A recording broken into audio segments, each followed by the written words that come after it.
அன்பார்ந்த முருக பக்தர்களுக்கு வணக்கம். நான் ஜெயமிஸ் கோபி. இந்த குரல் பதிவு ஒரு 3-4 விஷயங்கள் சம்மந்தப்பட்டது. நிறைய முருகர் அடியார்கள் எந்த குரல் பதிவும் வரலையே அப்படின்னு சொல்லி கேட்டிருந்தீங்க. அதே போல் 18ஆம் தேதி பாமன் சுவாமிகள் கோவிலில் நடக்கிற நிகழ்வு நீங்கள் வருவீங்களா? கண்டிப்பாக நாங்கள் வரேன்னு சொல்லிட்டு கேட்டிருந்தீங்க. அது மட்டும் இல்லாமல் மலேசியாவில் முருகர் அழைக்க நிகழ்ச்சி சம்மந்தமான முன்பதிவு செய்ய முடியலன்னு சொல்லி கேட்டிருந்தீங்க. இன்னும் நிறைய விஷயங்கள் பேசணும். முதல் விஷயம் முருகர் அழைக்க நிகழ்ச்சி சம்மந்தமாக அதுக்குண்டான எல்லா பணிகளும் செஞ்சுட்டு இருக்கிறதுனால என்னால் குரல் பதிவு செய்ய முடியல. ஏன்னா அதை நல்லபடியாக நடத்தி முடிக்கணும். அதனால தான் கொஞ்சம் பணி நிமித்தமாக எந்த காணொலியும் பதிவு செய்ய முடியல. அதே போல் நேற்று பெங்களூர் காணொலி வெளியே வந்துச்சு, பார்த்துட்டு நிறைய பேர் சொல்லியிருந்தீங்க. இன்னும் பக்தி இன்ஃபிட்டி காணொலி இருக்குது. அதுக்கப்புறம் நம்ம ஸ்கந்தகுரு சேனலில் இன்று மதியம் ஒரு காணொலி வெளியாகும். விரைவில் திண்டிவனம் மயிலம் கோவிலும் குமரம்ஜேரி முருகர் கோயிலுக்கும் நான் வரேன். அதை நான் பதிவு செய்கிறேன். பாமன் சுவாமி கோயிலில் நடக்கிற இந்த நிகழ்வு அங்கே அனுமதி கிடைக்காதனால அறுபடை முருகர் கோவிலில் நடக்குது. அதுக்குண்டான விவரங்கள் நான் விரைவில் பதிவு செய்கிறேன்.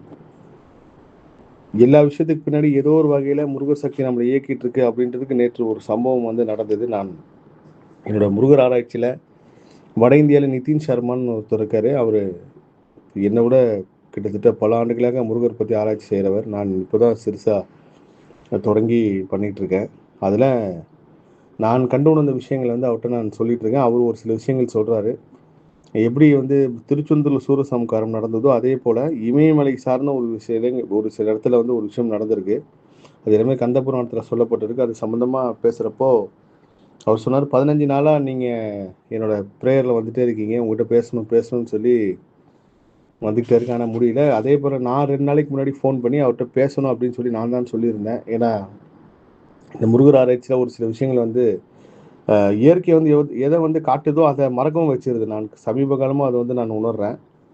சமீபத்தில் கூட சாய் செந்தில் அவர்கிட்ட நான் கொச்சின் விமான நிலையத்தில் இருக்கும்போது இந்த விஷயம் ஞாபகம் வச்சிங்க சார், நம்ம பேசணும் அப்படின்னு சொன்னது. அவரும் மறந்துட்டார், நானும் மறந்துட்டேன்.